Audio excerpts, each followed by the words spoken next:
Bueno, hermanos, les pedí que busquen su Biblia en el Evangelio según Mateo y vamos a leer esos versículos.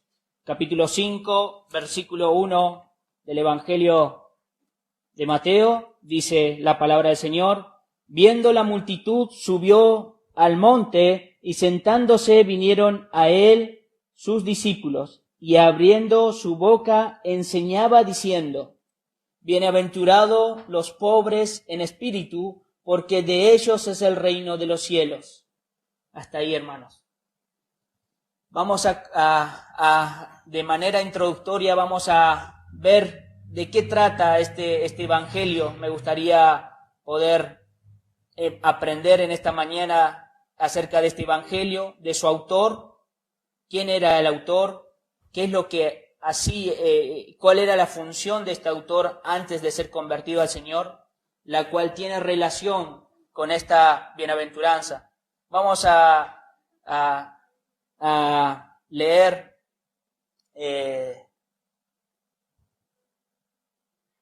si me acompañan, a Mateo capítulo 9, versículo 9. Dice, esto es el llamado de Mateo. Pasando Jesús allí, vio a un hombre llamado Mateo, que estaba sentado al banco de los tributos públicos, y le dijo, sígueme, y levantándose, le siguió. De manera introductoria, el Evangelio de Mateo muestra al Rey y al Mesías prometido al pueblo de Israel del Antiguo Testamento, quien con su muerte y su resurrección salva a su pueblo de sus pecados. Podemos decir que si tomamos todas las profecías del Antiguo Testamento, ¿sí?, y mostrar a Cristo, podemos decir, acá está el Mesías prometido, el Rey que viene a reinar el reino de Dios sobre la tierra. Por eso él decía, cuando se presentaba en público, las primeras palabras del Señor Jesús fue: el tiempo se ha cumplido, el reino se ha acercado, arrepentíos y creer en el Evangelio. Entonces este Evangelio fue escrito por Mateo, que también tenía como nombre llamado Leví, ¿sí? Esto lo ratifican grandes hermanos, ¿sí?, de la iglesia primitiva, ¿sí?, como puede ser Eusebio, Orígenes, Papías y otros que aludieron a Mateo como el autor de este evangelio. ¿Sí? Estos son en los primeros años después de Cristo, estos ratificaban que era Mateo el autor de este evangelio. Y la fecha aproximadamente que se escribió este evangelio fue entre los años 50 y 70 aproximadamente después de Cristo. Entre ese periodo se escribió este evangelio. ¿Por qué? Porque si vamos a Mateo 24:1, miren lo que nos relata este evangelista. Mateo 24:1 es el Señor está saliendo de Jerusalén, está saliendo del templo y dice que ven sus discípulos. Miren lo que él nos relata, Mateo. Cuando Jesús salió del templo, estoy leyendo Mateo 24, versículo 1.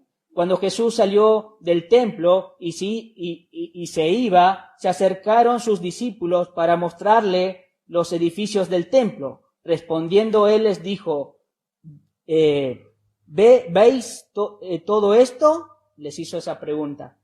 De cierto os digo que no quedará aquí piedra sobre piedra que no sea derribada. Entonces, ahí tenemos más o menos el periodo de que fue escrito este evangelio, ¿sí? Fue mucho antes del año 70 después de Cristo, porque en el año 70 estuvo la destrucción del templo de Jerusalén. Vamos a ver un poquito acerca de lo que es el contexto histórico de este evangelio. Mateo escribe a una audiencia judía. ¿Por qué podemos decir? porque él nos marca una genealogía en el primer capítulo de nuestro Señor y Salvador Jesucristo, ¿sí? Los judíos en ese periodo tenían una genealogía desde sus antepasados, y lo podemos ver inclusive en Filipenses capítulo 3, que el apóstol Pablo cuando nombra de dónde era su descendencia, él tenía marcada la genealogía de dónde él había venido, cuál era su descendencia, cuál era su proceder. Entonces los judíos marcaban y tenían dentro de su familia una genealogía marcada, y esto es lo que nos marca el evangelista Mateo en el primer capítulo del Evangelio de Mateo. ¿Sí? Nos muestra cómo la genealogía desde Jesús hasta Abraham. Lo que quiere marcar acá Mateo es que Abraham, ¿sí? Que la promesa que Dios dio a Abraham que en él iban a ser bendecidas todas las naciones, eso lo vimos con los niños en la escuela bíblica, ¿sí? Iba a ser a través del Señor Jesús. Esa promesa dada en Génesis iba a cumplirse ahora en el tiempo de nuestro Señor Jesús. Él marca en ese capítulo que Jesús era del linaje del rey David. Podemos decir también que Mateo habla a una audiencia judía en este evangelio porque las costumbres judías que relata en este evangelio no las explica. Es distinto, podemos ver en otros evangelios que sí los explican las costumbres judías. Como era una audiencia judía, no hacía falta explicar las tradiciones. Y podemos ver que también él usa la palabra reino de los cielos para no usar el nombre de Dios. Porque para los judíos en ese tiempo era algo que no se podía nombrar así por así. Eran muy cuidadosos el usar el nombre de Dios. Por eso en los otros evangelios podemos ver que dicen el reino de Dios, y él lo dice el reino de los cielos, nombrando a Dios como representante del cielo. Ahora me gustaría que podamos ver quién era Mateo. Ahí ya vimos cómo el Señor lo llamó. En Mateo capítulo 9, versículo 9, vimos el llamado de Mateo. Mateo también tenía como nombre Leví y era publicano. Vayamos por favor a otro relato en otro evangelio que nos cita este mismo contexto. Vamos a Lucas capítulo 5, versículos 27 a 28. Dice, después de estas cosas salió y vio a un publicano llamado Leví, sentado al banco de los tributos públicos, y le dijo, esto es la palabra del Señor Jesús, sígueme. Y dejando todo, se levantó y le siguió. Y Leví le hizo gran banquete en su casa, y había mucha compañía de publicanos, de otros que estaban a la mesa con ellos. Se habían reunido después que fue el llamado de nuestro Señor Jesús a Mateo, también llamado Leví. Hizo un gran banquete en su casa, de manera de regocijar al Señor, de agasajar sería la palabra correcta. Vamos a ver, para entender un poco aquellos que por ahí no entienden la palabra publicano, quiénes eran publicanos o qué quiere decir con la palabra publicanos, que a lo largo de los evangelios van a encontrar esa palabra. Un publicano lo que hacía era comprar al Imperio Romano por subasta pública el derecho de cobrar impuestos, ¿sí? Del ingreso de todas las personas que vivían en cierta región donde el Imperio Romano dominaba, ¿sí? Y a la vez tenía esta facilidad y de alguna manera de traer gente para que cumplan esa función de cobrador de impuestos. Eso quiere decir la palabra publicano, cobrador de impuestos. El recaudador de impuestos, o sea, el publicano, tenía la responsabilidad de pagar una tasa fija a Roma por los impuestos que cobraban a cada persona, y el resto se lo quedaba.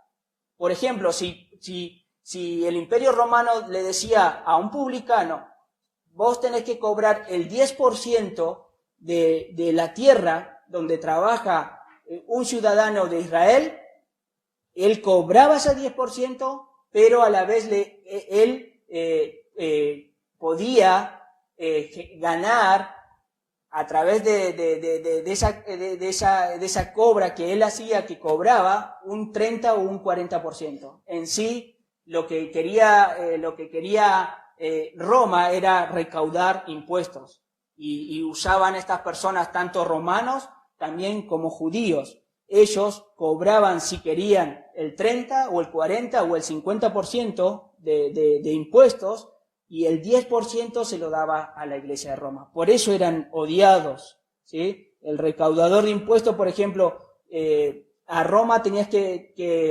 Roma pedía de impuestos el 10%, por ejemplo, 100 pesos. Pero yo, siendo recaudador de impuestos publicano, iba y cobraba 300 pesos, 400 pesos. Esa era una gran suma en ese tiempo, y la gente trabajaba mucho para poder ganar y pagar sus impuestos, ¿sí? Era excesivo lo que se cobraba muchas veces, por eso eran odiados, tenían mala reputación los publicanos, si eran judíos mucho más, porque eran considerados como traidores al pueblo de Israel, ¿sí? Porque estaban al servicio del imperio opresor extranjero que dominaba la región. Imagínense, en mi misma tierra viene mi mismo ciudadano o mi mismo compatriota y viene y me cobra el impuesto, y no me cobra lo que es justo, sino me cobra lo que él quiere. Imagínense, por eso eran odiados, eran tratados como bajos dentro del estrato social, y la Biblia nos marca muchos pasajes acerca de cómo estos publicanos eran considerados en ese tiempo. Nuestro Señor Jesús se relacionó con ellos, trajo a varios al arrepentimiento, que están dentro del relato de los evangelios. Ahora sí, acompáñenme, vamos a entrar a nuestro tema, vamos a entrar al texto. Esto va a ir relacionado a medida que vamos a ir relatando la enseñanza. ¿Por qué quise traer en mente quién era Mateo? ¿Qué quiere decir que la palabra publicano? ¿Sí? ¿Quiénes eran en ese tiempo? Ahora vamos a ver Mateo capítulo 5, ¿sí? Vamos a leer nuevamente esos versículos, pero algo que quiero hacer, vamos a leer el texto en su contexto. Vamos a leer desde Mateo capítulo 4, 23, para que vean qué es lo que estaba sucediendo antes de que el Señor dé ese gran sermón del monte, conocido de esa manera. Dice Mateo capítulo 4, versículo 23 en adelante, dice: y recorrió Jesús toda Galilea, enseñando en las sinagogas de ellos y predicando el evangelio del reino, y sanando toda enfermedad y toda dolencia en el pueblo. Y se difundió su fama por toda Siria, y le trajeron todos los que tenían dolencia, los afligidos por diversas enfermedades y tormentos, los endemoniados, los lunáticos y paralíticos, y los sanó. Y le siguió mucha gente de Galilea, de Decápolis, de Jerusalén, de Judea y del otro lado del Jordán. Y ahí vamos al capítulo 5. Dice: viendo la multitud, subió al monte, y sentándose vinieron a él sus discípulos, y abriendo su boca les enseñaba diciendo: bienaventurados los pobres en espíritu, porque de ellos es el reino de los cielos. Estos versículos de Mateo capítulo 4, 23 al 25, podemos ver, ¿sí?, que de alguna manera es un relato de cómo era el ministerio de nuestro Señor Jesús. Es un resumen de cómo nuestro Señor Jesús estaba ahí mostrando ¿sí?, su deidad, que él podía sanar a los enfermos, a los lunáticos, y que podía, aquellos que estaban endemoniados, podía sanarlos. ¿Sí? Es un claro ejemplo de cómo nuestro Jesús sanaba a muchos afligidos con gran variedad de males. ¿Sí? Tuvo misericordia nuestro Señor Jesús de aquellas personas que estaban padeciendo. Es un resumen del ministerio de Jesús en la tierra, esos versículos que leímos. Mateo, capítulo 5, versículo 1, leemos nuevamente, dice, viendo la multitud, ¿sí?, lo que está haciendo nuestro Señor Jesús, actuando con sabiduría. Él esperó el momento para proclamar esas grandes verdades, las cuales hoy vamos a profundizar en la primera bienaventuranza. Esperó que la multitud se aglope, ¿sí?, sobre esa montaña. Había mucha gente, ¿sí? Jesús esperó hasta que la congregación de su alrededor alcanzara su mayor tamaño y estuviera sumamente impresionada con sus milagros, y luego aprovechó la ocasión, como debe hacerlo todo hombre. El espectáculo de una vasta concurrencia de personas debe movernos siempre a la piedad, aquellos que conocemos la verdad del Evangelio. Esto es de alguna manera un claro ejemplo de lo que está haciendo nuestro Señor Jesús. Viendo la multitud, Él tuvo piedad de esa multitud y empieza a hablar del reino de Dios. Y Él también vio la necesidad que esa gente tenía, que era demasiado grande. El Salvador miró a la gente con un ojo omnisciente. Esto quiere decir que conoce y sabía todo, que captó toda su triste, que Él miró cómo estaba la condición de esta gente que lo seguía. ¿Y qué hizo después de ver a la multitud? Dice el versículo 1 del capítulo 5, subió al monte. El monte es una representación, tanto en el Antiguo Testamento como en el Nuevo Testamento. Las montañas han estado siempre asociadas con distintas épocas en la historia del pueblo de Dios. El monte Sinaí es sagrado para la ley y el monte Sión es simbólico de la iglesia. El Calvario iba a estar conectado a su debido tiempo con la redención y el monte de los Olivos con la ascensión de nuestro Señor resucitando. Era conveniente, por tanto, que el inicio del ministerio de nuestro Señor Jesús estuviese vinculado con un monte, ¿sí? Y ese monte fue conocido como el monte donde el Señor proclamó estas bienaventuranzas, ¿sí? Fue desde una montaña que Dios proclamó la ley. Y es sobre un monte que Jesús va a explicar acerca de esa ley más adelante, en los capítulos siguientes. La ubicación exacta se desconoce de este monte, ¿sí? Al parecer estaba cerca de Capernaum, pero en mi comentario y algo que leyendo y estudiando estos versículos, es mejor que se desconozca ese monte, dónde está físicamente. ¿Por qué? Porque los hombres ya hubiesen hecho un ritual, un santuario en ese lugar, porque así es el corazón del hombre. Es mejor que se desconozca. Fue un lugar que el Señor buscó alto para poder llegar a la multitud. ¿Qué más hizo nuestro Señor Jesús? Nos relata ahí en el versículo 1. Dice, y sentándose vinieron a Él sus discípulos. ¿Sí? Sentándose, esta palabra, sentándose, o esta postura que el Señor está tomando, es la de un rabino que va a enseñar en ese periodo, y lo podemos ver ahora también en la actualidad en ciertas sinagogas, que un rabino en ese tiempo se sentaba y explicaba la ley, ¿sí? Explicaba el Antiguo Testamento. Y esta es la postura que el Señor está tomando.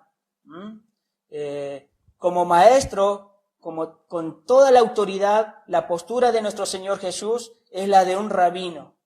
Y se dice, esta postura que Él tomó, que habló, es cátedra.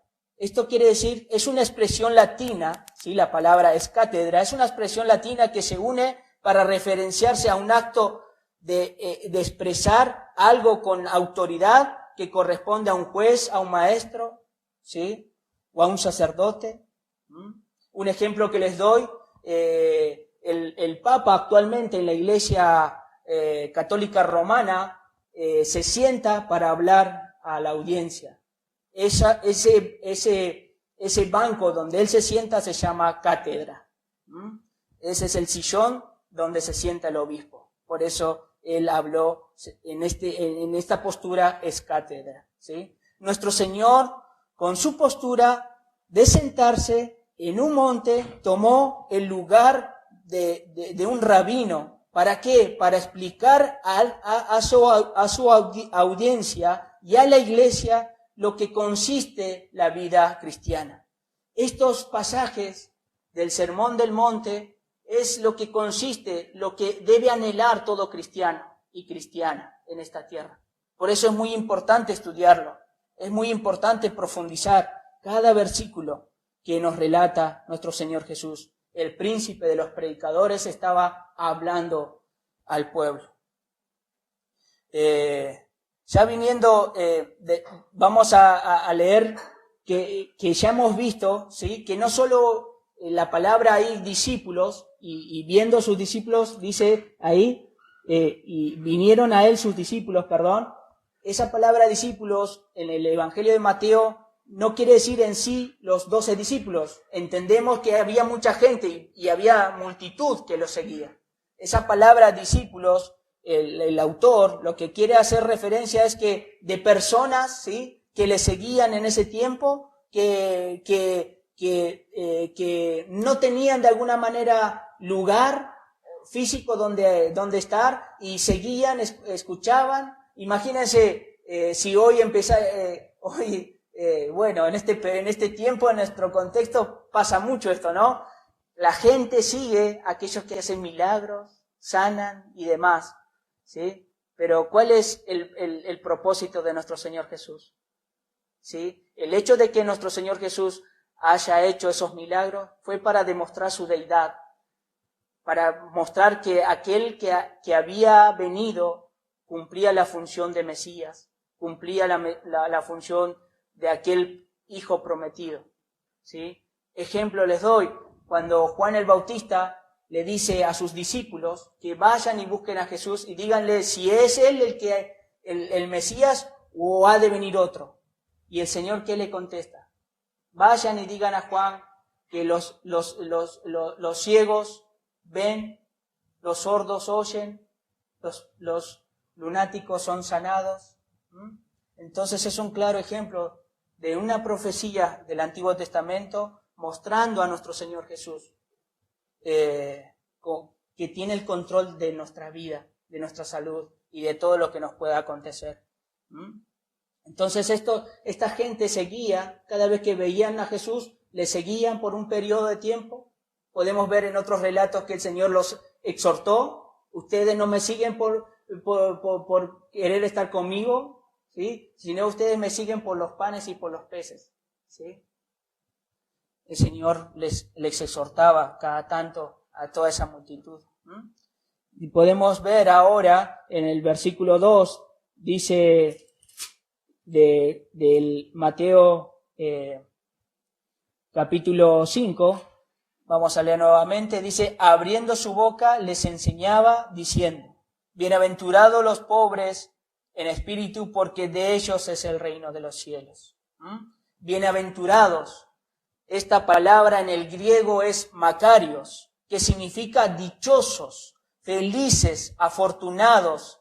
Nadie hallará felicidad en este mundo y en el venidero sin que tenga a Cristo en su vida. Nadie.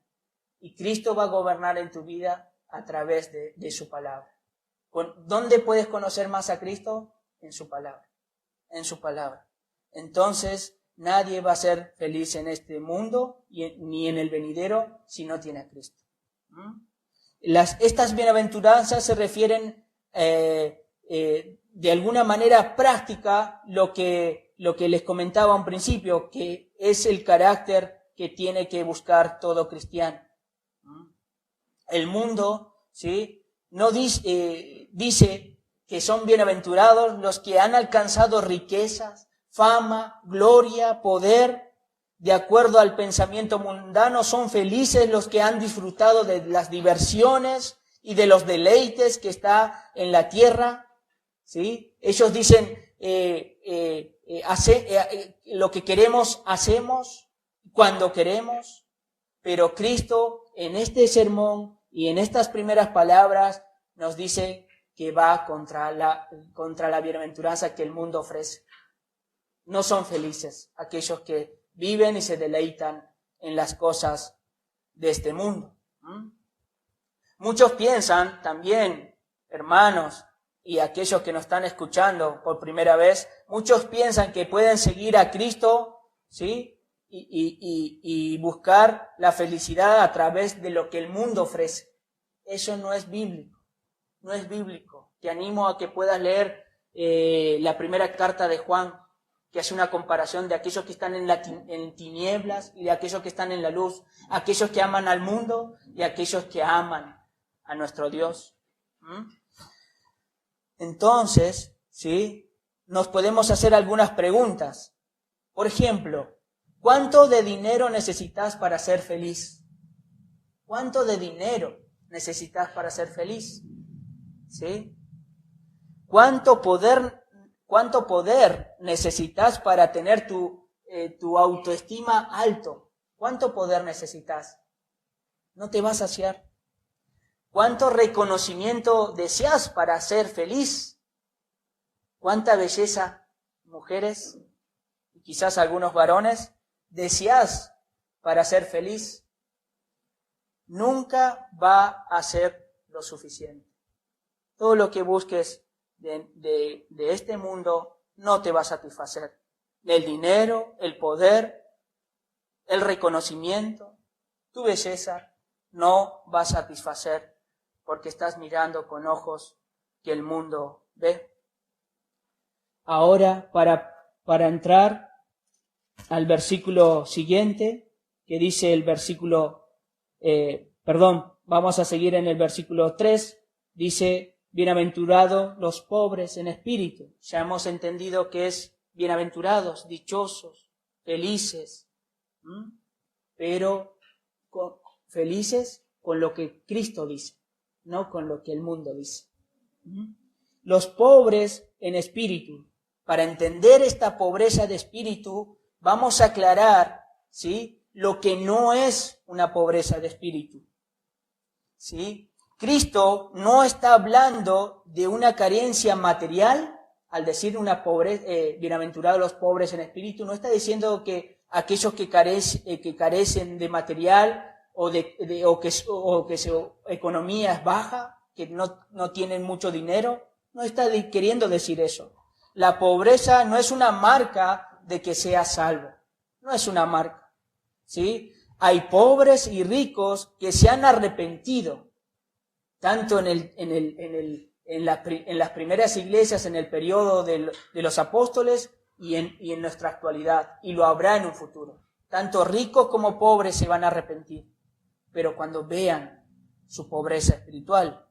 En las primeras iglesias católicas, en las primeras iglesias apostólicas había pobres y ricos que siempre y siempre lo habrá, ¿sí? Vamos a leer un ejemplo, vamos a 1 de Timoteo, ¿sí? Esto es Pablo hablando a Timoteo, capítulo 6. Vamos a leer versículo 17. Acompáñame, por favor, 1 de Timoteo, capítulo 6. Miren lo que habla Pablo, dándole un consejo a Timoteo. Dice, 1 de Timoteo capítulo 6, 17. Vamos a leer. A los ricos de este siglo manda que no sean altivos ni pongan la esperanza en las riquezas, las cuales son inciertas, sino en el Dios vivo, que nos da todas las cosas en abundancia para que las disfrutemos. Es una advertencia a aquellos que de alguna manera el Señor los proveyó y tienen dinero. Un claro ejemplo, a través de la Biblia podés buscar de cómo el Señor obraba en aquellos que tenían bienes y daban a la iglesia y en Hechos nos relata de cómo ellos se sustentaban y tenían todas las cosas en común. Tanto el rico como el pobre, ¿sí? Tienen la necesidad de Cristo, básicamente. Por eso no quiere decir que el pobre de espíritu no quiere decir de aquellos que carecen de necesidad o su economía es baja. Inclusive hay pobres que ponen sus esperanzas en las riquezas, ¿sí? Hay pobres que su amor es el dinero. Imagínense, actúan como ricos. ¿Se dan cuenta? Y la Biblia nos da advertencia acerca de las riquezas. No podés amar a dos señores, dice nuestro Señor Jesús. Amarás a uno, aborrecerás a otro. No podés servir a dos señores. Ahora vamos a otro punto, punto número 2. ¿A qué hace referencia esta pobreza de espíritu? No hace referencia, no significa el ser tímido, modesto o retraído. No quiere decir eso una pobreza de espíritu. Hay algunas personas que son tímidos o modestos externamente, pero por dentro son muy orgullosos. Otro punto de vista que no es una pobreza de espíritu, ¿sí? Es la humildad, tampoco se trata de una humildad verbal, ¿sí? Eso no es una pobreza de espíritu. Un ejemplo les doy, ¿sí? Hay personas que usan el lenguaje de la humildad. Cuando oran, parecen tan humildes, pero tan humildes que dicen, soy un pecador, soy un gusano, no valgo nada, y etcétera, etcétera, etcétera. De forma verbal, ellos muestran cierta humildad que no hay en ellos. Un pecado tan sutil que hay personas, ¿sí? Un pecado que se puede practicar de manera sutil, ¿sí? Hay personas que esperan ser alabados por los hombres, ¿sí? Un ejemplo, yo te pido, fulano, ¿podrías ayudarme con el servicio? ¿Podrías manejar la computadora? No me considero digno de poder ayudar o servir porque tengo que seguir orando, tengo que seguir esperando en el Señor, ¿sí? Pero ¿qué pasa en su corazón? Están esperando que los alabes. No, pero yo te veo que eres, que puedes ayudarnos, servirnos y así glorificar a Dios. Ay, gracias por decírmelo, voy a hacerlo. ¿Me explico? Entonces esa es una humildad verbal no bíblica y no quiere decir eso pobreza de espíritu. También podemos ver, ¿sí? En la parábola de los talentos, si me acompañan, miren lo que demuestra nuestro Señor Jesús. Mateo capítulo 5, versículo 14 dice, porque el reino de los cielos es como un hombre que yéndose lejos llamó a sus siervos y les trajo sus bienes. Versículo 15 dice, a uno dio 5 talentos, y a otro 2, y a otro 1, a cada uno conforme a su capacidad, y luego se fue lejos.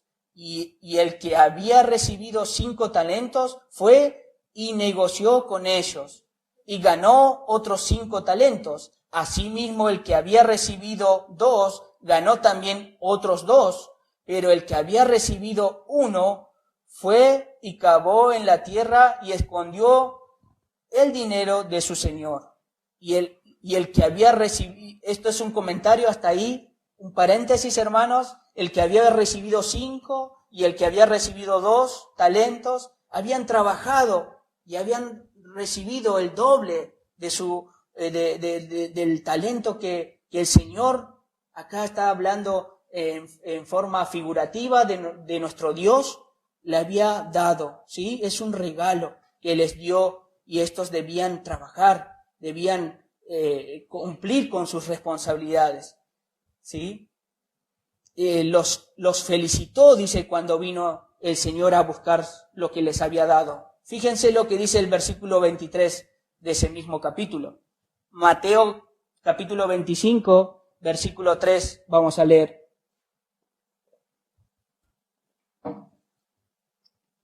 Y el Señor les dijo: bien, buen siervo y fiel, sobre poco has sido fiel, sobre mucho te pondré, entra al gozo de tu Señor. Ahora vamos a ver lo que aconteció con aquel que había recibido 5 talentos, ¿sí? El que había recibido un talento. El que había recibido un talento podía haber dicho, ¿sí? Yo no estoy capacitado, no puedo hacerlo.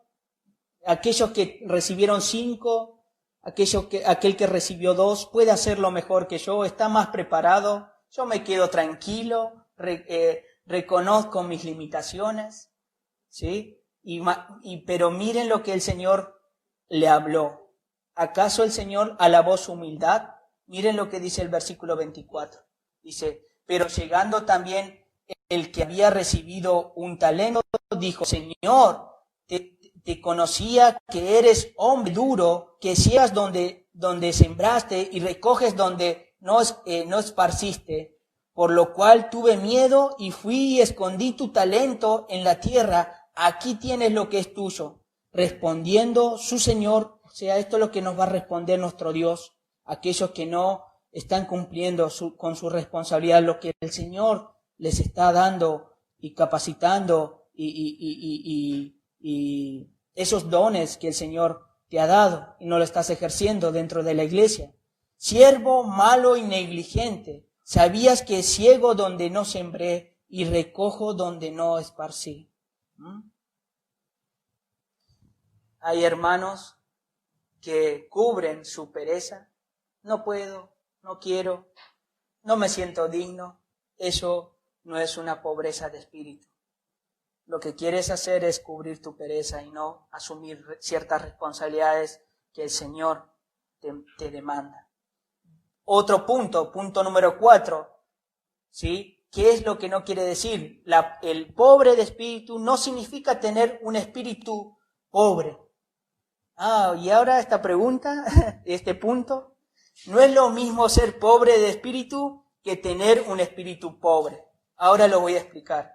Hay personas que tienen tal bajeza espiritual que solo se deleitan en cosas carnales. Como que solo pueden ser percibidas por los sentidos. Ejemplo, el gusto, el oído, el olfato, los ojos, ¿sí? Judas, ¿sí? En su carta los llama sensuales. Vayan a Judas capítulo 1 versículo 19. Nos dice esta carta, dice: estos son los que causan divisiones, los sensuales, que no tienen el espíritu. O sea, se dejan dominar por lo que son los sentidos, el gusto, el oído, el olfato, los ojos. Esos no tienen el espíritu, ¿sí? ¿Qué quiere decir que son personas sensuales? Son aquellos que no tienen al Espíritu Santo en sus vidas, porque el Espíritu Santo implanta en aquellos creyentes la capacidad de deleitarse de las cosas espirituales, en la comunión con los hermanos. Eso es deleite para aquellos que han nacido de nuevo, para aquellos que tienen al Espíritu Santo. Deleitarse, estar con los hermanos en comunión, deleitarse en estar en oración con nuestro Señor Jesús, esa comunión viva y eficaz, la cual actúa después que salgamos de esa oración. Vas a ver que va a haber respuesta del Señor, ¿sí? Aquel que se toma de su tiempo la lectura de la palabra, aquel que anhela venir a la iglesia para adorar a nuestro Dios, ese sí tiene el Espíritu Santo y ese no es una persona sensual. Pero las personas sensuales son solo pueden deleitarse en aquellos placeres que se perciben por los sentidos.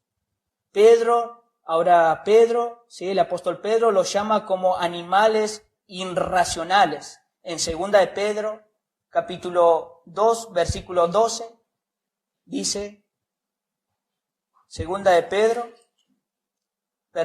capítulo 2, versículo 12, nos dice,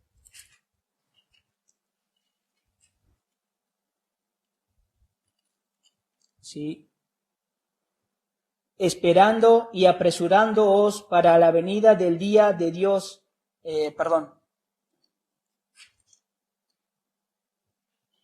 Sí, estaba leyendo capítulo 3. Segunda de Pedro, capítulo 2, versículo 12, dijimos, pero estos, hablando mal de las cosas que no entienden, como animales irracionales nacidos para presa y destrucción, perecerán en su propia perdición. Así son los que no han nacido de nuevo, los que no tienen al Espíritu Santo. Y Judas nuevamente en el capítulo 1, versículo 16 dice, estos son murmuradores, querellosos, que andan según sus propios deseos, cuya boca hablan cosas infladas, adulando a las personas para sacar provecho. La felicidad de estas personas, ¿sí?, que no tienen al Espíritu Santo, su felicidad es alimentarse, ¿sí?, a través de estos sentidos. Comer una buena comida les hace feliz, ver una buena película les hace feliz, escuchar una buena música les hace feliz, ¿sí? Eso es solo una forma de escapar de la verdadera felicidad que solamente la podemos encontrar en Cristo, ¿sí? Todo lo que acontece fuera de Cristo es pasajero, amigo, amiga, hermano, hermana. Todo lo que está fuera de Cristo es pasajero. Pero el alma, aquellos que se deleitan en la comida, en ver una buena película, en escuchar una buena música, siempre tu alma va a estar vacía. No saciarás con esas cosas. Solamente es una escapatoria de asumir tu responsabilidad de venir a los pies de Cristo. Una persona que es sensual solo puede ser feliz, ¿sí?, por lo palpado, por los sentidos, y no tiene más deleite que ese, y es pasajero. La persona de espíritu no habla de pobreza de espíritu, no habla de sí mismo, sino que cuando hablan de él o de ella, en su presencia se sienten incómodos. Ahora vamos a entender un poco más acerca de qué, ahora después de ver qué no es la pobreza de espíritu, ya casi finalizando, vamos a ver qué es entonces lo que nuestro Señor Jesús nos está diciendo ahí en Mateo capítulo 5, versículo 3. Bienaventurados los pobres en espíritu. Cristo está diciendo, felices los nadies de este mundo. Felices los nadies de este mundo. Ya sea que tengas profesión de médico, de ingeniero, de empresario, etcétera. No eres feliz si no tienes a Cristo. Debes reconocer tu pobreza espiritual para entrar a Dios. Has estado alejado de Dios. Debes reconocer que solo en Dios puedes recibir la salvación. Que solo a través de Cristo tienes reconciliación con el Padre. La pobreza de espíritu es reconocer una bancarrota espiritual y moral, dejando la autosuficiencia. ¿Qué quiere decir esta palabra autosuficiencia? Pensar que no necesitas ayuda de nadie, y mucho menos de Dios. No, cuando alguien le habla de Dios a una persona que no conoce al Señor, lo rechaza. ¿Cómo? Si soy una buena persona, si ayudo a la gente, dono mi dinero, eso no te va a salvar. La salvación es un regalo de Dios. Es gratis. Es gratis. La pobreza de espíritu es ver tu necesidad, ¿sí? Y sentirte culpable, ver que estás perdido, hundido en tu pecado, sin esperanza, y solo anhelas buscar la gracia divina de Dios. Básicamente, la pobreza de espíritu significa que no puedes hacer nada sin Cristo. Eso quiere decir pobreza de espíritu. No puedo hacer nada si no tengo a Cristo. Eso quiere decir pobreza de espíritu. La palabra pobre en el griego es tojos, ¿sí? Y esta palabra lo usa nuestro Señor Jesús para relatar acerca de Lázaro, el mendigo. Si ustedes me acompañan a Lucas capítulo 16, versículos 20 y 21, miren la condición en la cual estaba este mendigo. Había también un mendigo, dice la palabra en Lucas capítulo 16, versículo 20. Esta palabra mendigo en el griego es tojos, llamado Lázaro, que estaba echado a la puerta de aquel lleno de llagas, ¿sí? Y ansiaba saciarse de las migajas que caían de la mesa del rico. Había otro hombre que era rico. Y aún miren en la condición que estaba este Lázaro, el mendigo, tojos en el griego, aún los perros venían y lambían las llagas. Miren la condición, no podía hacer nada, tenía que ir a golpear la puerta de aquel hombre rico para poder saciarse de las migajas. Así es el pobre en espíritu. Solamente tiene las manos extendidas para pedir ayuda al Señor. Vamos a Lucas capítulo 18, versículo 10. Este es un claro ejemplo de un hombre que tiene pobreza en espíritu. Un relato de nuestro Señor Jesús. Dice, 2 hombres subieron al templo a orar. Uno era fariseo y otro publicano. El fariseo, puesto en pie, oraba consigo mismo de esta manera: Dios, te doy gracias porque no soy como los otros hombres, ladrones, injustos, adúlteros, ni aun como este publicano. Miren lo que está hablando este hombre fariseo. Ayuno 2 veces a la semana, doy diezmo de todo lo que gano. Miren, ¿dónde estaba su esperanza? En todo lo que hacía. En todo lo que hacía. Sus obras, para este fariseo, sus obras, para él, era lo que le iba a salvar. Pero la salvación no es por obras, para que nadie se gloríe. Miren lo que dice el versículo 3 de Lucas 18, que estamos leyendo. Mas el publicano, estando lejos, no quería ni aun alzar los ojos al cielo, sino que se golpeaba el pecho diciendo: Dios, sé propicio. Esa palabra propicio se refiere, por favor, aparta tu ira. La palabra propicio es apartar la ira mediante la acción de un acto justo. Dice, Dios, sé propicio a mí, pecador. Por favor, aparta tu ira. Aparta tu ira, le está pidiendo en el templo. No podía ni alzar su rostro. Eso es un hombre pobre en espíritu, que ve su condición y no puede ni alzar su voz al Señor, pero él clama desde lo más profundo de su ser para pedir ayuda, para pedir consuelo, para poder ser justificado. Y solamente somos justificados a través de Cristo. No hay otra manera, amigo, amiga. En el Salmo 34:6 también nos relata acerca de la pobreza. Dice que este salmo nos dice, este pobre clamó. Es de alguna manera una comparativa a este pobre publicano. Y dice, este pobre clamó y el Señor le oyó y lo oyó, libró de todas sus angustias. Le oyó y lo libró de todas sus angustias. Clamó a este pobre. Por eso, aquellos que han visto su condición, ¿sí? ¿Por qué nuestro Señor Jesús pone primero esta pobreza de espíritu? ¿Por qué no habló de los mansos antes? ¿Por qué no habló acerca de aquellos que son misericordiosos?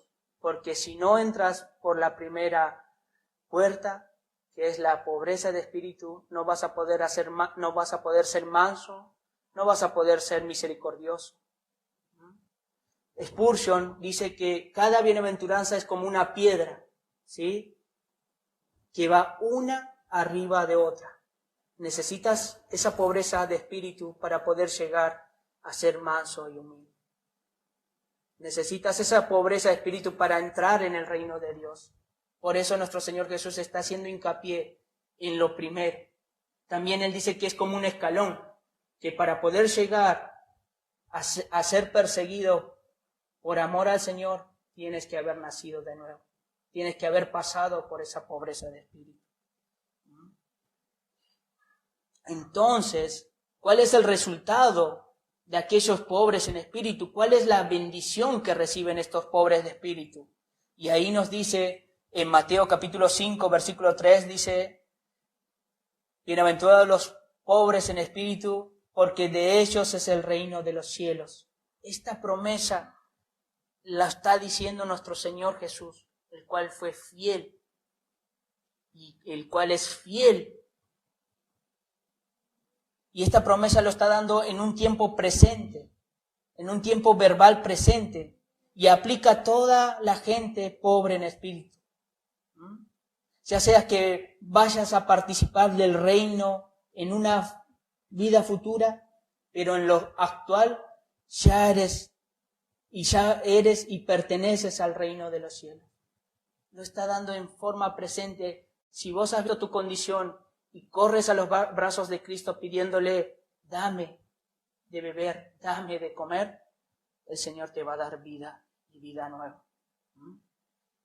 No podemos entrar si confiamos en nuestros propios méritos al reino de los cielos. No podemos entrar. No, porque no es esa la puerta. No ese es el camino. No es esa la vida. Algunas aplicaciones que podemos aprender para ir finalizando sobre estos textos. Por eso quise relatar quién era Mateo. Vamos por favor, acompáñenme nuevamente a leer Mateo, capítulo 9, versículo 9. Dice: pasando Jesús de allí, vio a un hombre llamado Mateo que se sentaba en el banco de los tributos públicos y le dijo: sígueme. Y se levantó y le siguió. ¿Hubo duda de Mateo al llamado del Señor Jesús? Amigo, amiga, ¿sigues dudando del llamado de nuestro Señor Jesús? Cuando hablaba mi hermano Alejandro, el Señor habla a los animales y los responde. Lo podemos ver desde Génesis hasta la actualidad. Habla Dios a los animales y los animales responden. Habla la naturaleza y la naturaleza le responde. ¿Cuánto orgullo tienes en tu corazón que no puedes responder al llamado de Dios a través de Cristo? Dice: y levantándose le siguió. Versículo 10 dice: y aconteció que estando él sentado a la mesa en la casa, he aquí que muchos publicanos y pecadores que habían venido se sentaron juntamente a la mesa con Jesús y sus discípulos.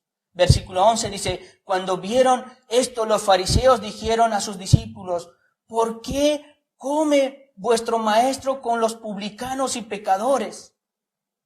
Al oír esto, Jesús les dijo: los sanos no tienen necesidad de médico, sino los enfermos. Id pues y aprended lo que significa misericordia quiero y no sacrificio. Porque no he venido a llamar a justos, aquellos que se creen que de alguna manera necesitan la recompensa de Dios porque han hecho ciertos méritos en esta tierra.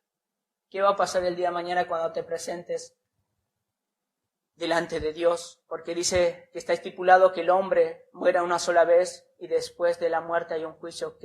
¿Cómo te vas a presentar, amiga, amigo? ¿Vas a decirle, dame de todo lo que di en la tierra? ¿Ayudé a los pobres, a los necesitados? No. Por eso dice, no, porque no he venido a llamar a los justos, sino a pecadores al arrepentimiento. Miren, los publicanos eran tan despreciados, ¿sí? Que eran de alguna manera categorizados con las prostitutas. Vean en Mateo 21, capítulo 28. Miren lo que dice nuestro Señor Jesús. Eran del mismo estatus se podría decir, que las prostitutas, los publicanos. Por eso quería relatar la vida de Mateo. Dice 21 de Mateo, versículo 28. Pero, ¿qué os parece? Un hombre tenía 2 hijos y acercándose al primero le dijo, hijo, ve hoy a trabajar en mi viña. Respondiendo él dijo, no quiero. Esto muchas veces los niños responden así a los padres. Esto también es para ustedes, niños, ¿sí? No quiero. Pero después, arrepentido, ¿sí? Debemos arrepentirnos, niños, de nuestra manera de hablar muchas veces a nuestros padres. Y acercándose al otro, le dijo de la misma manera, y respondiendo él dijo, sí, Señor, voy, y no fue. ¿Cuál de los 2 hizo la voluntad de su padre? Dijeron ellos, el primero. Jesús les dijo, de cierto os digo que los publicanos y las rameras van delante de vosotros en el reino de Dios. Los publicanos y las rameras van delante de vosotros en el reino de Dios. Porque vino a vosotros Juan en camino de justicia. Este es el Juan el Bautista, y no le creísteis. Pero los publicanos y las rameras le creyeron, y vosotros, viendo esto, no os arrepentisteis después para creerle.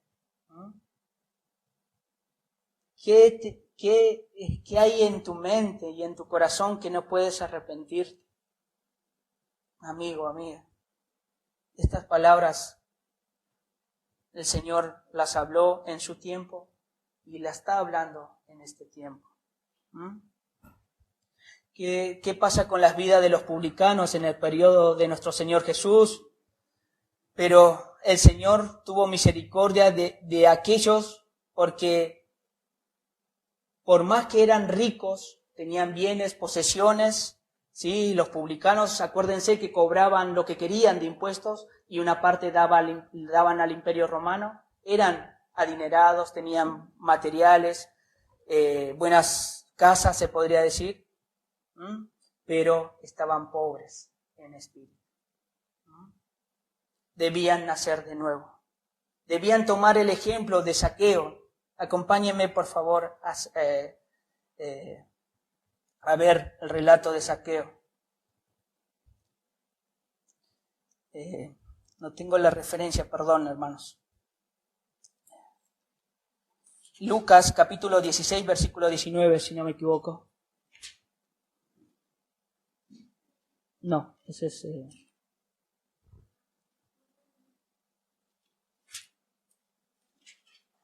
Copié el texto y no recuerdo, perdón. Pero vamos, escuchen, más que todo es la historia, es la respuesta que tiene Zaqueo, que también era jefe de los publicanos. Dice, habiendo entrado Jesús en Jericó, iba pasando por la ciudad, y sucedió que un varón llamado Zaqueo, que era jefe de los publicanos y rico, ¿se dan cuenta?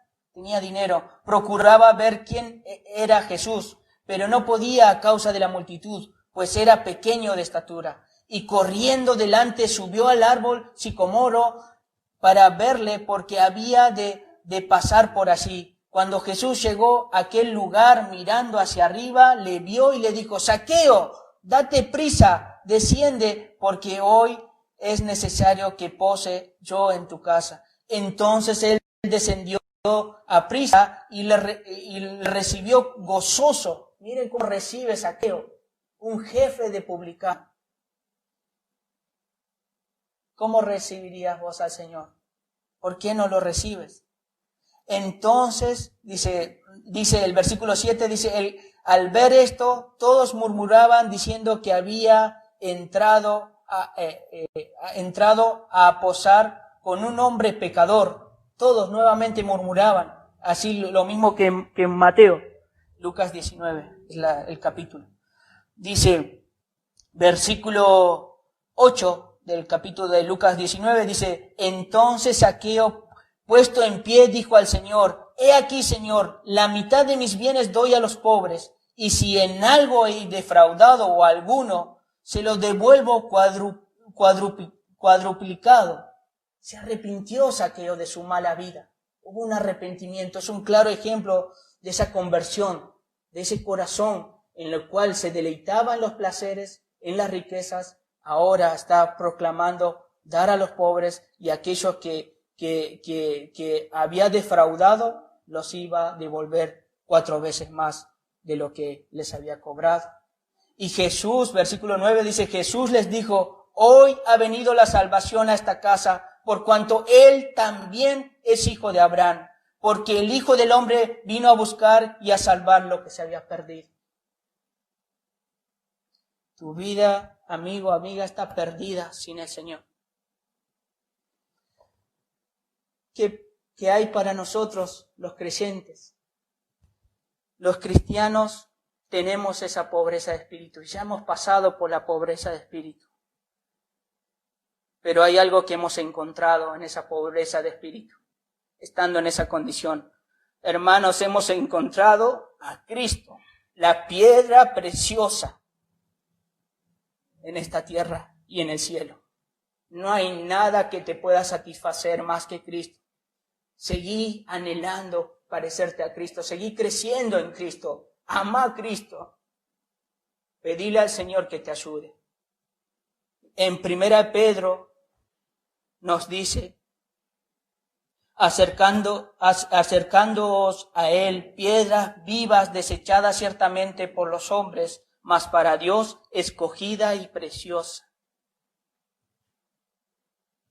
El apóstol Pablo dijo que todo lo que tenía lo tenía por basura, por amor a Cristo. Por amor a Cristo. Seguí amando a Cristo, deleitate en estas bienaventuranzas. Busca de la relación con tus hermanos, hermanas, pedí consejo. Hermanos, hermanas, no te deleites en las cosas del mundo, no busques las cosas del mundo. Y para finalizar, el último versículo, Efesios capítulo 1, versículo 13. Miren esta promesa para aquellos que estamos en Cristo. En Él también vosotros, habiendo oído la palabra de verdad, el evangelio de vuestra salvación, habiendo creído en Él, fuiste sellados con el Espíritu Santo de la promesa. Esa promesa del Antiguo Testamento fue cumplida en el Nuevo Testamento solo a través de Cristo. Cristo dejó como autoridad al Espíritu Santo sobre la tierra. Ese consolador, el Paracletos en el griego. Versículo 14 dice que es las arras de nuestra herencia hasta la redención de la posesión adquirida para alabanza de su gloria. Clamemos al Señor, hermanos, para que Cristo siga guiándonos, acompañándonos. Y amigo, amiga, te pido por favor que reflexiones en lo que escuchaste en esta mañana y que busques a tu Señor y Salvador. Niños que están aquí y los que me escuchan del otro lado, no van a poder obedecer a sus padres, no van a poder buscar del Señor si no buscan de Cristo primero. Busquen del Señor, pídanle al Señor, Señor, el Padre, no puedo hacer nada sin Cristo en mi vida. Por favor, obra en mi vida. Jóvenes, jovencitas, no se deleiten en las cosas del mundo, no busquen amistades del mundo. ¿Quieren crecer en madurez? Júntense con hermanas o llámense con hermanas maduras, crecidas, pidan consejo. Varones grandes, hombres y mujeres, sigamos dando ejemplo a lo que ha de venir en la iglesia. Sigamos deleitándonos en el único medio de salvación. Yo cuando me convertí al Señor, no podía, en mi corazón había tanta tristeza, porque no podía, y no podía decir ser llamado cristiano con todo lo que vivió nuestro Señor Jesús, con todo lo que padeció. Así estaba mi condición. No podía, Señor, tanto hiciste por mí. Pero cuando vi a mi Señor, cuando le dije perdóname de toda mi mala vida, ahí recibí el consuelo. Ahí entré al reino de los cielos. Tuve que pasar por una pobreza de espíritu primero. Así que, amigo, amiga, reflexiona cómo está tu vida, cómo te vas a presentar el día de mañana.